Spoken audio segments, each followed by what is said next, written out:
Hello, you wonderful people, and welcome to another episode of SuperFantaFi. This week's show, I talk about TV shows of the supernatural, fantasy, and/or science fictional genre. For today's episode, I'm going to talk about Outer Range Season 2, Episode 5. A lot of really interesting things went down in this episode, so let's break it down. So immediately picking up where technically Episode 3 as well as Episode 4, not even technically, actually, where Episode 3 and Episode 4 ended up ending, we have Royal taking Joy, because it's like, right, you got shot, I'm trying to figure out everything, but she's loopy, she's going in and out, and she's like, Royal, why were you in the hole? And it's like, okay, what's going on? But I don't have time for that. You've got a nasty bullet wound, looks like it's getting infected. So it's like, oh, I'll take you to county, but also like, she probably wouldn't want that. Because initially they were going to go to like the county hospital, but it's like, would that be the right thing? Because she got shot. I mean, first and foremost, she's the sheriff, so it was going to gain attention regardless. She's been shot. Gun wounds have to be reported to the police specifically. So there was no getting around that anyway. But the problem is they ended up stopping at a gas station because he wanted to get her some water. Ended up running into like deputy sheriffs. Well, specifically Jess, the deputy sheriff. Like, I don't know if it was a deputy that was in the car with him or not. But as he was leaving with Joy, home dude happened to see Joy in the car and was like, yo, what's that? So, because he was trying to avoid that altogether, because, yeah, it's like a lot of questions are going to be asked that neither Royal nor Joy wants to answer, because you're going to sound batshit crazy if you try to explain it. Once again, she had those conversations with Falling Star last episode, like, how do I even broach that conversation? It's like, yeah. So it's like, what do we do? So Joy's idea is, let's go to the res. Because once, like, at least there'll be some stoppage. They won't be able to just come onto the res like however they want to. So it has to take her to like a hospital on the res, because there'll be less questions. Interestingly enough, one of the people at the checkpoint ended up being her cousin. Was it Edgar? So that was interesting, which he's asking questions like, yo, what happened to my cousin? Did you lay hands on her? And Royal's being very cagey. Obviously, he can't really talk too much about, like, yeah, I just found her. I don't know what happened. I found her. Like, if I hurt her, would I really be bringing her to the hospital? And it's like, yeah, I'm sure that makes a logical enough point. But then you start seeing Royal start remembering things from the past. Now, this has been my biggest thing of, okay, the timey-wimey of it all. We haven't gotten to the point where it's like, Royal hasn't gotten to the point where he remembers meeting Perry. At least we don't think he's gotten that. So it's like, right, because time is so fluid, maybe it's not until Perry comes back that time frame will solidify. But then it changes everything, because that means like Royal going forward would remember, oh, I remember meeting my son. So it's like, how does that work? Because you can at least justify or at least throw it out there like, right, he didn't really know Joy. He met Joy. It's just like, hey, this is an indigenous woman I met. And that's all I really remember, falling down the hole. Once again, Amy doesn't, well, Autumn, which we'll get to later, is like, well, doesn't remember much about her past, but it's like, is that just trauma-based? That's the same thing in Royal's case, too. So many massive questions on that part, because Perry's memory, despite going in the hole, like, we're perfectly fine. So is Joy. So it does seem like it's more like an adult is perfectly fine, but not a kid, you know, because, but like I said, it might be too overwhelming for a child, hence, but also like, you know, Autumn's coming from like a cult situation and her mom wanting her to forget a lot about her past, especially if like being younger than 9, you were with your grandparents and your dad and most of that time, and you know, maybe your mom wanted to warp your mind to be more about her, yada yada yada, so on and so forth, right? So there's a lot there to unpack, but my point is Royal started having flashes of it, and now I'm like, oh, are we doing a little bit of that? God, what was it? I know the show Eureka did this. I want to say 12 Monkeys did it. I mean, because the example I was immediately thinking of was 12 Monkeys. The whole, I forgot, they gave a specific term to it when basically your mind is rewriting history of, you remember things one way, but then immediately your brain suddenly gets a surge and like, oh, you're getting all the flashes of, oh, this is how that new memory happened now because time had changed. So it seemed like Royal was getting that, because I started thinking like, oh, because he even talks to Joy about it later on. He's like, I thought I killed my dad in a hunting accident. So the question then becomes, because it was such a traumatic thing, not even just jumping into the hole with all that rigmarole, it's also, what was the last thing that happened before you jumped into that hole? You shot your dad and killed him. So of course that's going to be trauma. So to protect himself, so when he told that story to Perry, as we saw in the recap of last episode, it wasn't him. I thought it was him lying, being like, yeah, I probably don't want to tell the truth. It's like, no, he legitimately remembers it that way. But then also, because like I said, at the time, I was wondering if he was remembering, like, if that was like, oh, that memory's starting to overwrite. But maybe meeting Joy again sparked that in his head. I don't, that's why I'm like, I don't know. Whether it's like, is that time changing in real time for his mind of, oh, he actually did kill his dad in a hunting accident, but because of the experience with Joy, things would, like, because Joy was there, things played out differently, and that led to him being out there in the woods for very different reasons. So he shot his dad on purpose, protecting Joy. And, so not fully sure how to take that. Royal's allocating it as, oh, like, I out of need to protect myself and to deal with the trauma of why I killed my dad. I mean, I rewrote it in my head. It was a hunting accident rather than it being what it really was. So now you get to that thing of, but does that mean everything always happened that way? Because like I said, this is our first instance of this. We won't know the actuality of it until the Perry situation. Until Perry potentially comes back, maybe then Royal's memories will start changing. And then you'll be like, okay, Royal was well into his adulthood by the time he met Perry. So if things start happening this way, then it changes this conversation to be what I thought it was of it was a hunting accident, but because things were different, because Joy was there and it changed time, his memories are actively changing. So we don't have a clear-cut answer on that at this point in time. So that's where things currently stand on that front. So that's why I was kind of like trying to work through all that. But Joy and Royal have some interesting conversation because she wasn't sure if the Royal she met was the same Royal, but she even says like, yeah, I met a kid named Royal. It's like, Royal's a very unique name. So, and he's like, so, she's like, yeah, let's cut through the bullshit. I was in the 1880s for 4 years. And it's like, oh, like, why would you kind of bring this up to me? Because she's like, I referenced time travel and you didn't even flinch to a single word that came out of my mouth. So I know, it's like, right. So how do you handle it? He was like, you were there for 4 years? She's like, yeah. And I love the conversation that they have where Royal makes a point of, I've had to live with that secret for 50 years. I was lying to not only the world and my family. And he's like, now those lies are coming back and it's broken my family. So he's like, if you have the opportunity, because he's like, do you have someone to talk to? Because if you don't talk to somebody about this, it will eat you up. Because at the bare minimum, at least in the 1880s, it worked out for her because she had falling stars she could talk to about this. It's like, right, we both went through this experience. We're from two different eras, but we can still have the commonality of, yeah, what we went through. So same thing in Royal and Joy's case, which even Joy was like, yeah, we're probably going to be talking a lot more in the future, Royal. It's like, yeah, because you've gone through an experience that very few people have gone through. I think we can say, like, for certainty, 3 people, we're only saying 3 currently because one hasn't come back yet, that being Perry. But it's like, Royal's going through this situation. I mean, he's actually technically going through it multiple times because he got thrown in the hole, then he got back after, like, because, yeah, he went to the future after Autumn threw him in the hole, which I didn't remember that until, like, that, was it last episode? Episode 3, I think, is when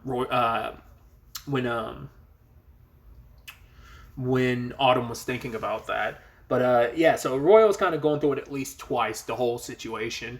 I mean, once again, even Joy didn't even go through this was our only experience through the hole because she only didn't go through the hole. She walked onto the land and got time traveled, so... But it's like, yeah, like, Joy says she has Martha, and it's like, good, hey, I have someone to talk to, so tell the truth from the beginning, because you want to tell the truth before it becomes too late. Because it's like, you don't want to, because it's going to destroy you, and it's going to cause so much problems to lie. Once again, I brought this up last episode, that Martha might be the one person who might be a little more open to the idea, because she has that photo, and she's like, well, this person looks a lot like you. It's like, that was me. I was an 18. You're not going to believe me. You're going to think I'm crazy, but we're going to have to keep this low key. That comes down to Martha, where she... Because I think, and maybe it might benefit them, because even Joy was talking about it, and even, like, her cousin Edgar and Dan, like, the 2 cops were talking about it. There are stories, amongst their people, like, amongst the... So it's like, it's not too... Like, I mean... There are old stories passed down in their culture, so it's like, and he kind of made reference to, like, oh, someone from, like, 1972, which is interesting, but it was like, oh, the story, whatever it was he was referencing, it's like 1982, but it's like, oh, funny, because, once again, we know that that's what Falling Star was from 72, so. But yeah, also, like, yeah, disappearing mountain, people disappearing, home dude seeing a dinosaur, it's like, some crazy shit, so she's a lot more open now, Joy is, to all of this, so I'm curious to see what that is. Obviously, we had that very heartfelt moment between Joy and Martha when she called Martha and is like, baby, it's me, I'm okay. Like, so, but when the real conversation happens, it's going to be really interesting to see, because it's like, is she going to take Royal's advice and tell her the truth, or is she going to lie? Because eventually, like, if you start lying, Martha's going to eventually pick up on that. But it's like, well, like I said, will she accept the truth? I think out of anyone, she's going to be more willing to accept it than anyone else, but we'll have to see. I even love that Jess showed up and he was like, yo, why did you run? And it's like, well, I only took Joy where she asked me to go. And he's like, because obviously he's like commending Jess, being like, yeah, your dad Earl raised you right. He's like, but I'll be seeing you soon, Royal. And he's like, yeah, I've heard that enough to know that to be true. So it's like, right, you haven't kind of completely escaped this situation. And Joy kind of comes up with a lie of basically she was kidnapped by some people and she wants to let it go. But Jess is like, no. We're going to get the whole department behind this. We'll get like some people down here, sketch artists, to kind of, so you can draw it, and obviously Joy wants to put this all behind her because it's all a lie. But even he made a remark of, you seem different. He's like, it's not even just your hair. And she's like, yeah, I'll just be a minute. She completely cuts him off because it's like, we're not about to go down that route. It's just like, oh, and also she got as I said, like, right, she was only going a couple days. That eases her a little bit, being like, wait, it's only been a few days despite me being there 4 years. Oh, thank God, because she was so nervous thinking she came back 4 years later. She thought it worked like that. It doesn't. It could have easily worked that way, but maybe she just lucked out and it's like, hey, you returned a couple days later rather than, how you end up where you end up is so... It seems so random. It doesn't seem like there's any clear-cut answer to that yet. So we have that side of things, kind of concluding the Joy stuff for now. But her and Royal, it's going to be interesting to see what those interactions are going to be like. But it's also going to be really interesting to see Joy now that she's back. Once again, just pointing it out, but even Falling Star telling her, like, you are not the same person you were when you spent 4 years here. Might have been a few days to everyone else, but you were gone for 4 years. You lived in that for 4 years. That's like, that changes you in a lot of ways and who you become. And I think we're going to get, like, Martha's going to see a very different Joy, because especially considering there are parallels between what she had to deal with in the 1880s versus like what she has to deal with as an indigenous woman, a gay indigenous woman in this town, and being sheriff. Like, she's not going to approach it the same way. Once again, that conversation she had with Fallen Star about the preacher and everything, like that is just going to be a prime example of that. So we have that. The other side of the episode heavily focuses on Cecilia, like, having that nightmare, her entire house, like, people selling stuff, Maria choking Rhett, like an arm wrestle between Perry and Royal. Like, there's a lot of imagery there, and not metaphors, but it's like, it feels like foreshadowing. But also the whole thing is supposed to be, dreams are not supposed to be like, even if you dream about something, you're like, it's not even really about that. That's supposed to be the thing. But like, once again, I don't understand the psychology behind dreams, but it's usually, means something else. It's never like a direct thing of like, oh, she is stressing and worried about losing her home, which the entire dream was about. But there's so many layers to it that it's like, oh yeah, like the person that was there, I don't know if she orchestrated it, but she was there, was Autumn, and it feels like that was befitting. And then also she had the dream about Amy, like, being eaten by a vulture, like, very much like Prometheus style of it, just kind of like going into her guts when, Prometheus was the liver, but this seemed like it was eating maybe her intestines or something. I don't know. Either way, she wakes up from that. Funny enough, who's the first person standing over her is Autumn. But Autumn came because she was like screaming. Royal never came back either, so she's stressing out, not knowing what to do. She's like, I want my son back, which I'm like, does she know that Perry jumped in the hole? Did Royal tell her that? Or because I'm like, she hasn't brought up Perry, but it's like, that's probably why she hasn't brought up Perry at all, because Royal probably did tell her everything. So it's like, yeah, he jumped in the hole. I don't know where he is and if he even makes it back. But, because she never questioned him when he was like, yeah, Perry ended up leaving looking for his child. It's like, well, so he told that lie in court, and Cecilia hadn't brought up Perry up until now, so it's like, she must know that he went in a hole, so. And Autumn's trying to be there for her. I don't know whether that's Autumn just based on, like, right, she wants to help people, like, after last episode, I'm trying to remember. It's like, was it? No, that wasn't last episode. That was episode 3. It's like, is she just trying to help people, or is it because she believes like, no, I believe everyone when they say like, I am Amy and you are my grandmother, so I do want to help you. So she takes her to the church and talks to the pastor and is like, you need to help her. Get everyone in the congregation together. Like, give her the $500,000. Like, she's always been such a pillar of the community. Like, she's going to lose her ranch, her family. Help her, you know? And then it's like, well, we don't have that type of money. It's like, Autumn, you come from a rich family, you know, ask them for help. And so she calls her mom. The phone doesn't connect at all. It's like, oh, like it's disconnected. Well, what about my sister? Disconnected. And then the pastor went on some BS of like, oh yeah, you're a false prophet. Once again, that dime store, like, help you're giving and yada, yada, yada. He's jumping down her throat. He's like, I see you for who you are. And then like Autumn kind of walked away, I think embarrassed.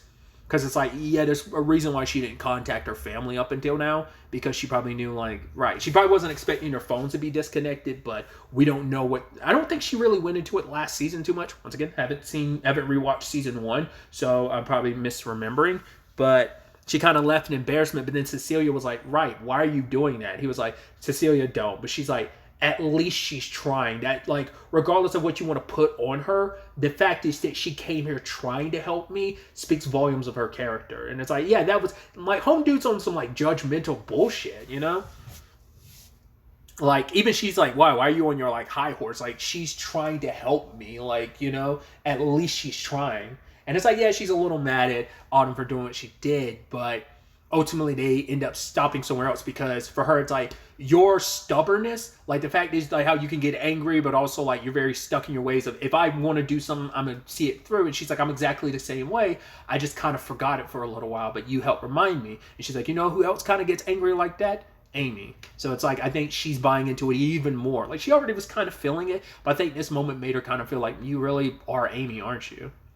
So where does she stop off next? She goes to see Lewis. Because the moment she pulled up at a trailer, like that house, was like, Lewis's place? And it's like, yeah. I was like, why are you coming here? I was like, she probably did want to apologize how things went down. He pulled a gun on her, understandably so. Last time you strolled up on him with a shotgun in hand. But she's like, I wanted to apologize. And I guess for Lewis, it's like, all right, like, God, I see it. I get it too. You're a hot mess. Your granddaughter's missing. Like, regardless of the situation being what it is. All right, he ends up calling. I thought he was going to call the police to report her or something. Nah, man. Called up Rebecca and it's like, let her talk to Amy. He's like, I'm not going to get caught up in this BS. So here. And talks to Amy for a tiny bit, but Amy is dismissive of her because it's like, yeah, you lied to me. You scared my mom away. It's like, well, not unless Cecilia's still lying, but from our perspective, yes, she did, but it's because apparently she was having an affair with Lewis, so she was just like, basically like, hey, you hurt my family, we're going to have a problem, and especially because it's like, I found out, yeah, but it's also like, regardless of it all, it's like, my time with my mom, you scared her off, you knew what the deal was, but you didn't tell me, you didn't tell Perry. So understand that Amy's like a kid, and you know, sadly, she's caught in between. Like, your grandma tried her best. Did she probably handle it the best way that she could? No, but she had good intentions. Where it's like, this woman was going to, in her mind, is like, I don't want you to hurt my grandchild or my son. I'm very protective of both of them. And now it's like, right, kind of like the royal conversation of lying has come back to not only destroy their family on his side of things because of his lies, but also her own. So, but she heard from Amy, so at least hearing her voice is good. How they handle that, we'll have to wait to see. And ultimately, we have both of these stories coming together, which I love that after Royal had his conversation with, I think it was after he talked to Joy, he remembered like one of the first times, like for one of his earliest memories after coming out the hole, it was him meeting Cece. And obviously like they've known each other for a very, very, very long time. And it ties into that conversation later on where he's like, well, he goes to see Cecilia, and it's like, right. She's like, I'm sorry about, you know, me saying all that stuff about you and the Abbott name. And he's like, no, you needed to say it. I needed to hear it, you know? And he's like, right, the hole is back, so I've got to show you this. And he shows her, and it's like, you know, once again, it's like, what does this all fully mean? They don't know. But for him, it's like, we need to keep our family together. And she's like, She's like, how did you keep this a secret so long without talking to anybody? He's like, yeah, I didn't have anyone to talk to, but I had you by my side all these years. And he's like, I just need you. I want to continue that. I want to continue to have my, like, even if you're not able to talk to that person, at least now he's able to openly talk to her about everything. It took decades, but we are here. So it is the thing of, I just want you by my side as we figure this all out. And at the same time, this is all going down. Luke was waiting for Autumn and ends up giving her some of the minerals. And the moment she dumped it out on like that book, I was like, yo, we gonna go the booger sugar route with this? As in, like, you're gonna snort it? Really? I was like, aren't you gonna, like, couldn't you take a little dab? What she does, I was like, okay, good, because the last thing you want to do is like hit that all at once. I'm like, are you about to put all that up your nose? It's like, no, she took a little taste. And we never got to see what she fully saw, but when she kind of comes out of it, which, once again, I'm a sucker for that special effect. I'm sure it's maybe like not that complicated of a special effect or like how they do it, but I'm like, I love that effect of when someone's eye just like starts darkening and just becomes complete. Like, that's why I liked about like The Covenant is always the movie I always think about first and foremost. I also think about Supernatural because that's like how you see that the demons inside of someone, like their eyes go black, with the exception of, I think, wasn't Crowley's red, or I think that's like once you're the king of hell, or main. I forgot the reasons why there was like a red-eyed demon thing. Regardless, I always think that's kind of cool, like the whole blackening of the eyes thing. I think it's like so sinister and scary. But yeah, the moment she snaps to it, she looks into a mirror and she sees Amy. So it's like, yeah. So like last episode, I was just talking about like, yeah, I'm 90% sure you're Amy, but it's like, yeah, there's still this 10% being like, are you not? But it's like, yeah, like what did she see? Because I think it's poetic, too, because she had just had this conversation with Cecilia where she just felt like there were pieces of herself missing and she didn't know how to find them. And the minerals, I think in that moment, fulfilled that. I think the minerals kind of show you kind of what you need. It's like Luke is in a position of he wants to matter. And obviously his story is intertwined with Autumn's. But for Autumn, it's like, what was she missing? Like a piece of who she was. And especially with like not being able to get in contact with her mom and her sister, but also feeling this connection to the Abbott family. But in that moment, and just especially like how at first it's like aside from just looking at the mirror, like actually the actress who plays plays Amy is there in her place. And then like in the reflection, it's Autumn, but on the other side of the mirror, like on just straight up, like I just love how that was filmed and represented. But it's like, yeah, it's in that moment, it felt like she had kind of gotten back a little bit of herself. So she's going to take some more like taste of the other minerals and stuff. Luke kind of gave this to her because he was even saying like, yeah, I was planning on keeping it to myself, but I want to know what you see. So what else did she see, or what else will she see if she keeps going? And now with this clarification, is she going to say anything to Cecilia or Royal? We'll ultimately have to wait to see where all of this ends up taking us. There is a lot to this. Even though it's like, yeah, interestingly enough, it's only like these two sides of this episode, but it's like, where does all of this end up taking us, and how did everyone handle the aftermath of this is going to be really interesting. But really, that's all I want to talk about. Till the next time we meet, be happy, be safe, live life to the fullest, and enjoy it. Good day, and goodbye.